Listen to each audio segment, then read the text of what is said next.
One afternoon, as we were relaxing on the couch, he turned to me with a serious expression. "Emily, I think we need to talk about something important," he said, his voice calm but firm. My heart raced. Was he second-guessing everything? "What is it, Dad?" He took a deep breath, his gaze steady. "I just want to make sure we're clear about what this all means. It's not typical. Most fathers and daughters don't have conversations or interactions like this." I nodded, feeling a knot form in my stomach. "I know. Are you saying you want to stop?" Before I delve into the heart of this story, I want to take a moment to invite you to subscribe to our channel and give this video a like. Your support truly means the world to us and fuels our passion for sharing these intimate stories. If you connect with our content, please leave a comment. Every interaction helps us foster a stronger community, and for that, I am incredibly grateful. Stay until the end to fully experience the characters' emotions and the surprising twist. Summer break had descended upon our home, bringing with it an unsettling stillness. My father, David, had just returned from a short trip to visit his brother, only to depart again almost immediately to meet up with an old friend. My mother, meanwhile, I was away on an extended business trip, leaving me like an 18-year-old college student to enjoy the unexpected solitude of our spacious house. With the house to myself, for the first time in what felt like forever, I had a rather specific idea of how I wanted to spend my newfound freedom. The moment my father's car turned the corner, I eagerly locked the front door and shed my restrictive clothes, opting for the comfort of my favorite pajamas. The day stretched before me like an open invitation, and I decided to indulge in some well-deserved relaxation. Laptop in hand, a refreshing glass of soda by my side, I settled onto the living room couch, ready to lose myself in the endless stream of online entertainment. My headphones, a trusty barrier against the outside world, allowed me to fully immerse myself in my chosen distractions, including a few websites that were decidedly more adult in nature. Time seemed to evaporate as I clicked through videos and explored various corners of the internet, lost in my own little world of privacy and pleasure. I completely lost track of time and my surroundings. My father, I assumed, would be out with his friend for hours. But then, a wave of panic crashed over me. Through the muffled soundscape created by my headphones, I faintly registered my father's voice, sharp with disbelief and edged with something I couldn't quite decipher. "Emily, what in heaven's name do you think you're doing?" My blood ran cold. I hadn't even heard him come in. He stood frozen in the doorway, his face a canvas of shock and a strange, unsettling embarrassment. Without another word, he turned and left, the click of the closing door echoing in the sudden silence. I sat there, paralyzed by mortification, my mind struggling to process what had just transpired. The shame washed over me in waves, leaving me breathless and unsure of how to react. Finally, with a trembling heart, I forced myself to get up and find him. He was in the living room, his face pale and drawn, his eyes filled with a mixture of discomfort and something akin to pain. "Dad, I'm so incredibly sorry," I stammered, my voice barely above a whisper. I didn't hear you come in. It won't happen again. I promise." He remained silent for a moment, then sighed heavily. "Just, please be more careful, Emily," he finally said, avoiding my gaze as he turned and walked into the kitchen. The rest of the evening was excruciatingly awkward. We barely spoke, each of us retreating to our own corners of the house. The silence punctuated only by the clinking of dishes and the ticking of the clock. After a stilted dinner, I excused myself early, desperate to escape the suffocating tension and find refuge in the privacy of my room. But old habits die hard.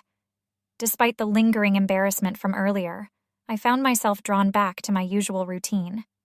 Leaving my door slightly ajar so I could hear when Dad was finished cleaning up, I thought I was being discreet, cautious. What I didn't realize was that my father, driven by a complex mix of emotions, had his own plans. He turned on the kitchen faucet full blast, using the sound of rushing water to mask his movements as he quietly made his way down the hall towards my room. I was deeply absorbed in my own thoughts when I suddenly heard a voice behind me, startling me out of my focus. "Emily, it's okay. Just don't overthink it," my father said softly. I nearly jumped out of my skin, fumbling to close the tabs on my computer screen.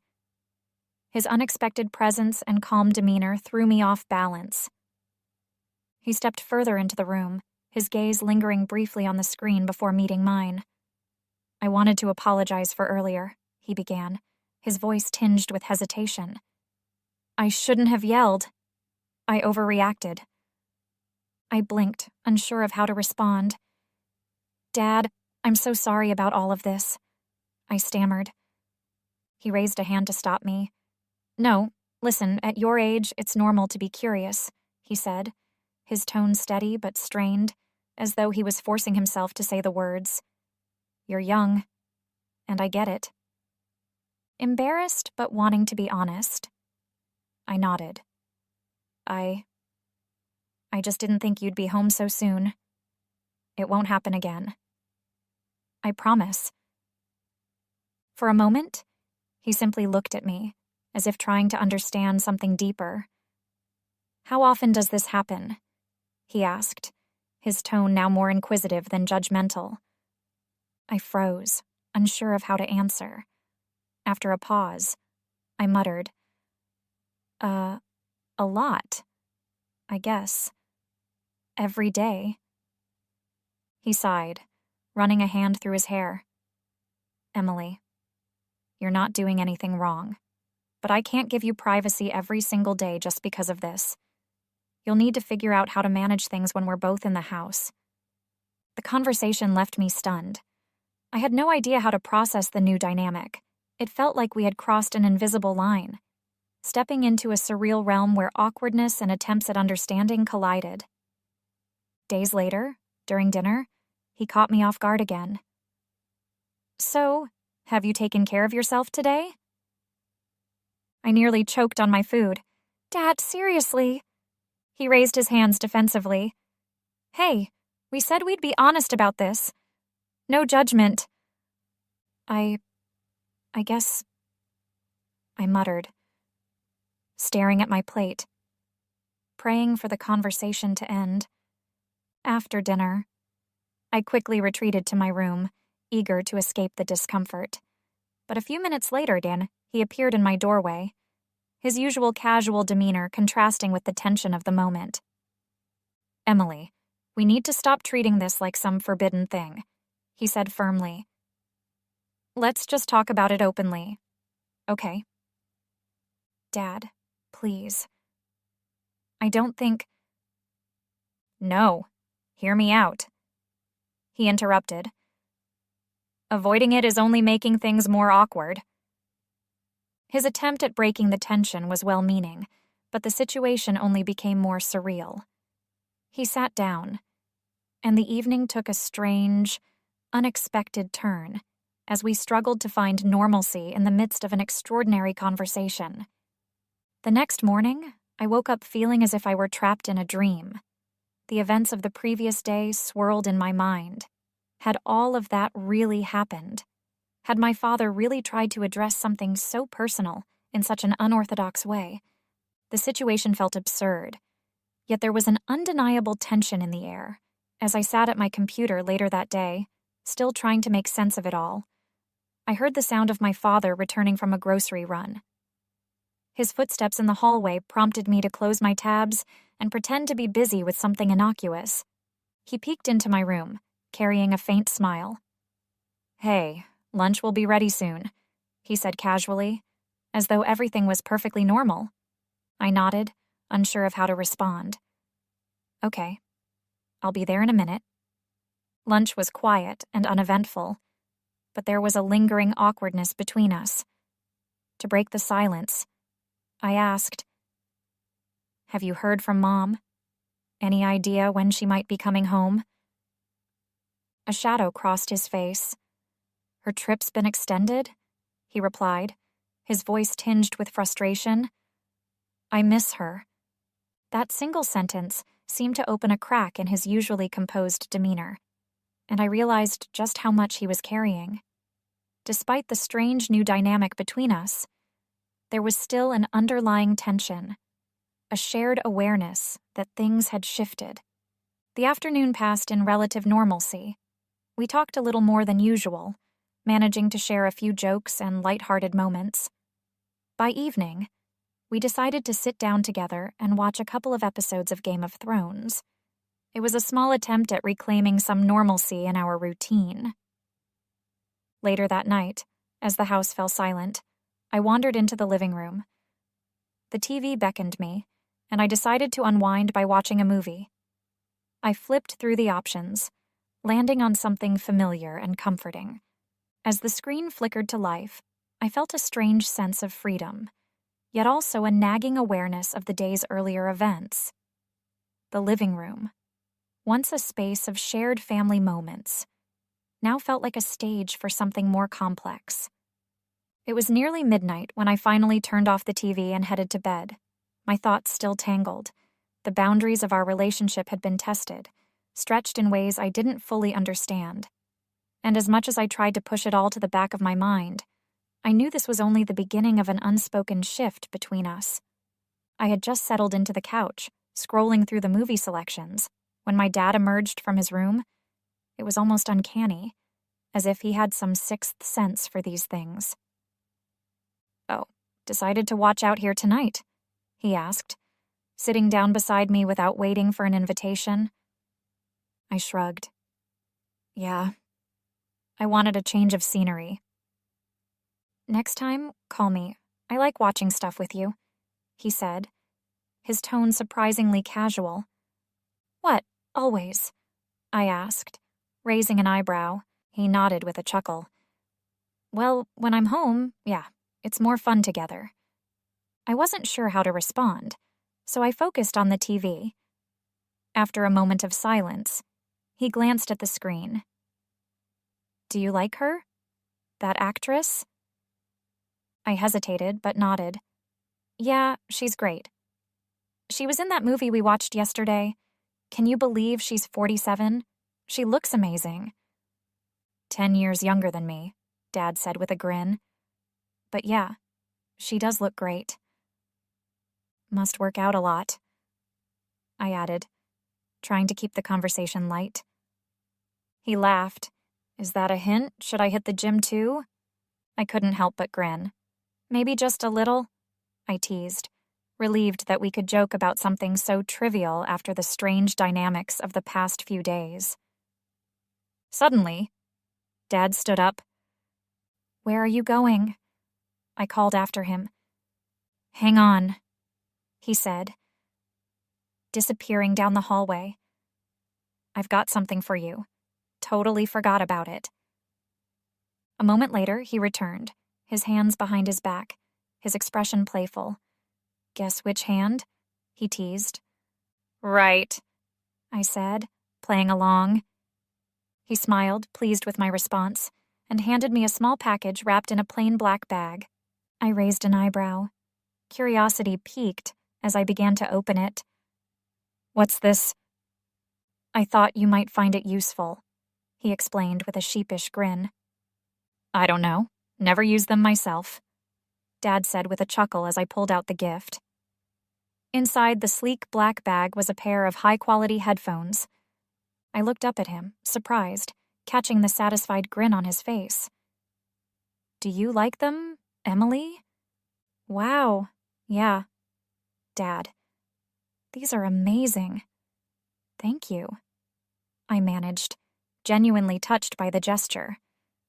"Go ahead, try them on," he encouraged. I slipped them over my ears, testing their sound quality. They were fantastic, crystal clear and immersive. As I adjusted the fit, I felt a mixture of emotions. A small part of me had been expecting something else, something more extravagant, but the thoughtful nature of the gift spoke volumes. It was practical, yet personal, acknowledging our shared moments without pushing any boundaries. Dad stood up, stretching. Well, that's enough for tonight. Time to get some rest. I'll take care of tidying up here. Good night, Dad, I said, heading to my room. Good night, Emily, he called after me. Lying in bed later that night, I stared at the ceiling, my mind racing with thoughts. It was hard to believe how quickly our relationship had shifted over the past few days. The awkwardness had given way to something else, a strange but comforting understanding. I wondered what the coming days would bring. There was a nervous excitement in the air, an unspoken question about where this new dynamic might lead. Whatever it was, I couldn't deny that our bond had changed, becoming something deeper and more complex than I had ever expected. The next morning, I woke up with a strange mix of anticipation and uncertainty. The events of the past few days had undeniably altered my relationship with Dad, leaving me unsure of how to approach this new dynamic. I made my way to the kitchen, where the smell of fresh coffee greeted me. Dad was already there, flipping pancakes on the stove. He turned with a warm smile, acting as though everything was perfectly normal. Good morning, Emily. Sleep well? Yeah, thanks, I mumbled, still feeling a hint of awkwardness lingering between us. I gestured toward the headphones sitting on the counter. By the way, these are great. Thanks again for them. He nodded, visibly pleased. Glad you like them, figured they might come in handy. We ate breakfast mostly in silence, but it was a comfortable quiet, like the tension from the previous days had started to dissolve. As I finished my coffee, Dad cleared his throat, breaking the stillness. Emily, I've been thinking, maybe we should set a few ground rules about how we handle things moving forward. My face warmed, but I nodded. Okay, that's fair. He leaned back in his chair, his tone thoughtful but firm. First, let's keep this between us. Your mom doesn't need to know about any of this. Agreed. Agreed, I replied, relieved that he felt the same way. Second, he continued, if you're going to use the living room to unwind, just give me a heads up. I'd rather not walk in and surprise you again. That's fair, I said, grateful for his practical approach to what had been a deeply awkward situation. He hesitated for a moment, his voice softening. And lastly, if you ever want to talk about anything at all, I'm here. Okay. You don't have to feel awkward or embarrassed. I looked at him, surprised by the sincerity in his tone. Thanks, Dad. I appreciate that. The air between us felt lighter, as though a weight had been lifted. While I still didn't fully understand the shift in our relationship, it was clear we were both trying to find a way to move forward. I'm here for you. No judgment, okay? Dad's voice carried a reassuring weight, and I nodded, feeling a wave of appreciation despite the lingering awkwardness of our situation. Whatever adjustments we were making, his effort to be supportive and understanding didn't go unnoticed. Over the next few days, we settled into a new rhythm. I continued my usual activities, but with a newfound sense of comfort, knowing I didn't have to hide or feel ashamed. True to his word, Dad gave me the space I needed, never making me feel embarrassed about my habits or choices. One evening, about a week later, I was in the living room watching a nature documentary on the big screen. It was one of my favorite ways to unwind. A mix of stunning visuals and engaging narration. I'd let Dad know ahead of time that I'd be using the TV, so I wasn't expecting any interruptions. To my surprise, he joined me on the couch, a glass of wine in hand. Mind if I watch with you? He asked casually, nodding toward the screen. Sure, if you want, I replied, trying to appear nonchalant, despite feeling a little self-conscious about sharing my private downtime. We sat in companionable silence for a while, the soothing voice of the narrator filling the room as breathtaking shots of the Serengeti unfolded on the screen. From the corner of my eye, I noticed Dad's reactions, an occasional nod of interest. a quiet chuckle at a particularly clever bit of narration, and the slow, rhythmic sipping of his wine. "That's incredible," he commented at one point, motioning toward the lioness prowling across the savannah. "Look at her, so strong and graceful." I smiled, sensing his genuine interest. "Yeah, she's amazing. It's incredible how they work together when hunting." He nodded thoughtfully. "What do you think draws you to this? The beauty? The danger?" I paused, caught off guard by the question. "I guess it's a little of both," I admitted. "There's something captivating about how raw and real it all feels. No filters, no pretenses, just life happening in its purest form." "That's a good way to put it," he said, taking another sip of his wine. "It's a good reminder Corey's too. Sometimes we get so wrapped up in our own heads that we forget to just experience things as they are." The conversation felt natural, a stark contrast to the tension of the past week. For the first time in days, I felt like we were connecting on a deeper level, sharing thoughts and perspectives without judgment or discomfort.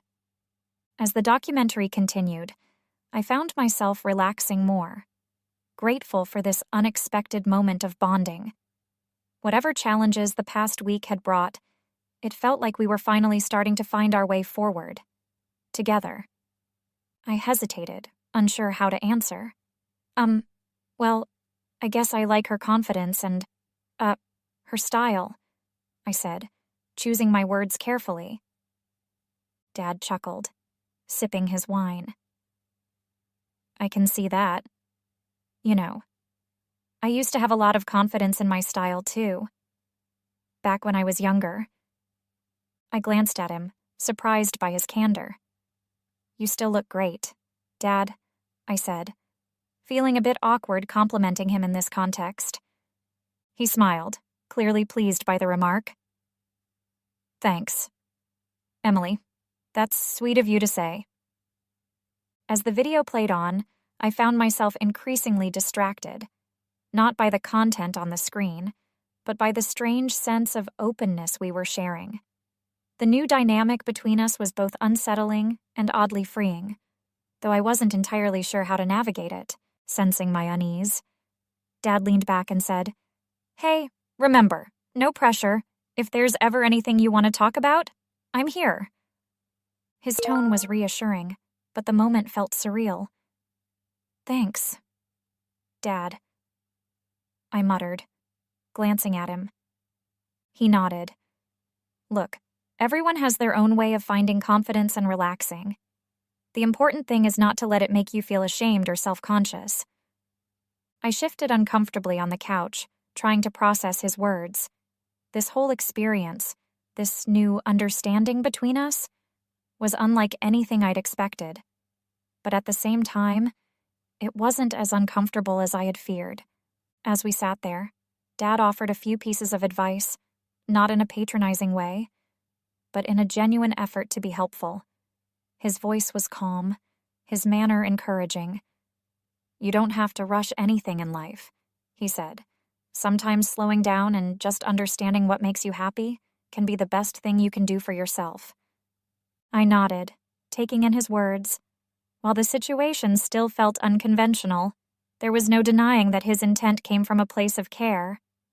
The evening ended on a surprisingly light note, with Dad cracking a few jokes about his own awkward teenage years, which made us both laugh.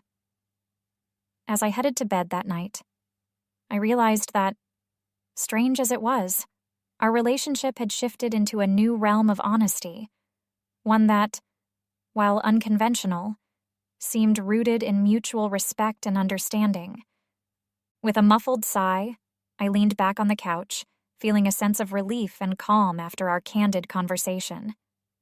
Dad handed me a tissue box, a small, reassuring smile on his face. "Feeling better?" he asked softly. I nodded, still avoiding his gaze. "Yeah, thanks." He gave my shoulder a supportive pat. "Good. I'm glad you're taking this time to figure things out. Now, why don't you freshen up while I start dinner?" "Sure," I muttered, heading toward the bathroom. My mind was spinning. The openness we were sharing felt both freeing and deeply confusing. How had our relationship shifted so dramatically in just a few weeks? And where could we possibly go from here? Over the following weeks, our unconventional dynamic continued to evolve. Dad became more involved in my daily life, offering advice and, at times, sitting down with me to discuss things I had previously kept private. His supportive presence, while unusual, provided a strange sense of comfort. One afternoon, as we were relaxing on the couch, he turned to me with a serious expression. "Emily, I think we need to talk about something important," he said, his voice calm but firm. My heart raced. Was he second-guessing everything? "What is it?" "Dad." He took a deep breath, his gaze steady. "I just want to make sure we're clear about what this all means. It's not typical. Most fathers and daughters don't have conversations or interactions like this." I nodded, feeling a knot form in my stomach. "I know. Are you saying you want to stop?" To my surprise, he shook his head. "No, that's not it. I just want to make sure you understand that while this might feel unusual, it doesn't change who we are to each other. I'm still your father, and I love you as my daughter. This is just my way of supporting you through a confusing time in your life." His words, while reassuring, left me feeling conflicted. "I understand, Dad, I love you too, and I really appreciate your support. But why are you okay with this? Most parents wouldn't be—" He paused, considering his response carefully. "I suppose it's because I trust you, Emily," he said finally. "And I know you're navigating things in your own way. I just want to be someone you can rely on, someone who doesn't judge or make things harder for you." His answer left me with a strange sense of gratitude and clarity. Whatever challenges this new chapter brought, I knew one thing for certain. I wasn't facing them alone. "It's because I remember how confusing and overwhelming these feelings can be at your age," Dad said, his voice steady and reflective. "When I was your age, I didn't have anyone to guide me, and I made plenty of poor choices because of it. I want something better for you, Emily. I want you to feel comfortable with who you are and to understand yourself without feeling shame or secrecy." His honesty struck a chord. I looked at him, feeling a surge of gratitude. "Thanks, Dad. That means a lot to me." He smiled warmly and pulled me into a brief and supportive hug. "You're welcome, sweetheart. Now, how about we watch something a little lighter tonight? I heard there's a new nature documentary on Netflix." Relieved by the shift in tone, I nodded eagerly. "That sounds perfect." As we settled onto the couch and started the documentary, I couldn't help but feel a deep appreciation for my father. Despite the unconventional nature of our recent conversations, his motivations were clear. His actions came from a place of care and a genuine desire to support me in a way he never experienced himself. The weeks passed quickly, and before I knew it, it was nearly time for Mom to return from her business trip. Dad and I both understood that the unique openness we had shared would likely need to change once she was back. The night before her return, Dad knocked on my bedroom door. "Emily, can we talk for a minute?" I nodded, setting aside the book I had been reading. "Sure. Dad, what's up?" He sat on the edge of my bed, his expression serious but kind. "Your mom comes home tomorrow, and things will probably go back to normal. I just wanted to check in with you and see how you're feeling about everything." I paused, considering his question carefully. The past few weeks had been transformative in many ways. Challenging, yes, but also strangely liberating. "I'm okay, Dad," I said softly. "I mean, I'll miss how open we've been with each other, but I understand that things need to shift with Mom coming back." He nodded, a look of relief crossing his face. "I'm glad you understand, Emily. I want you to know how proud I am of you. Over the past few weeks, I've seen you grow and mature so much. I hope that our talks and everything we've shared have helped you in some way. They have. Dad, I assured him. More than you probably realize. Thank you for being there for me. His expression softened as he leaned in and kissed my forehead, something he hadn't done in years. You're welcome, sweetheart. And remember, even though this part of our relationship might change, I'm always here for you, no matter what. As he stood to leave, I called out, Dad? He turned back. Yeah, Emily? I love you, I said, my voice steady. A warm smile spread across his face. I love you too, honey, always. The next day, Mom returned, and the dynamics of our household shifted back to what they had been before. Yet, something between Dad and me had undeniably changed. We now shared an unspoken bond, a connection built on trust, openness, and understanding that went beyond a typical father-daughter relationship. In the years that followed, I often reflected on that summer. While some might view it as unconventional, for me, it was a time of immense growth and self-discovery. Dad's unorthodox approach had provided me with a confidence and self-awareness that many of my peers seemed to lack. As I navigated relationships, independence, and my own identity in college and beyond, I carried with me the lessons he had taught me. His openness, patience, and unconditional support shaped me in ways I was only beginning to fully appreciate.